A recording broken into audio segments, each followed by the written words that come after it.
باركت على إبراهيم وعلى آل إبراهيم إنك حميد مجيد. عن أبي سعيد الخدري رضي الله عنه أن رسول الله صلى الله عليه وسلم نهى عن صيام يومين، يوم الفطر ويوم النحر، متفق عليه. عن نبشة الهذلي رضي الله عنه قال قال رسول الله صلى الله عليه وسلم: ایام التشریق ایام اکل و شرب و ذکر اللہ عز وجل، رواہ مسلم.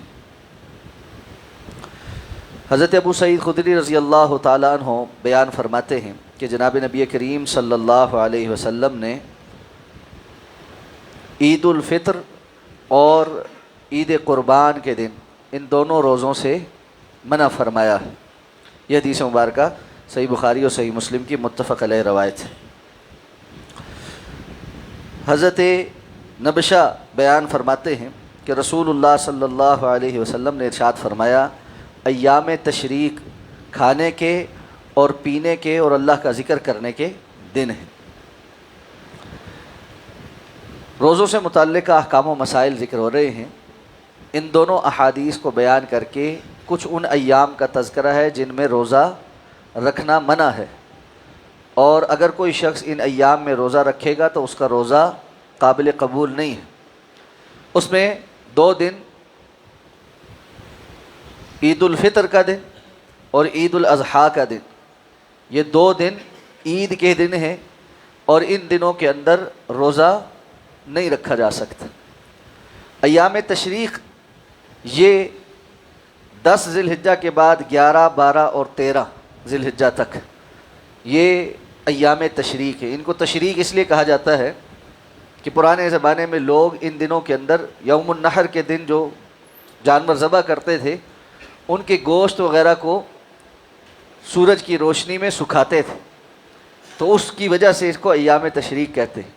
تو آپ صلی اللہ علیہ وسلم نے فرمایا کہ یہ جو ایام تشریق ہیں یعنی 11، 12، 13 تک، 10 ذی الحجہ عید الاضحیٰ کا دن ہو گیا اور 11، 12، 13 یہ 4 دن آپ نے فرمایا یہ کھانے پینے کے دن ہیں اور اللہ کا ذکر کرنے کے دن، تو اس کے اندر بھی روزہ نہیں.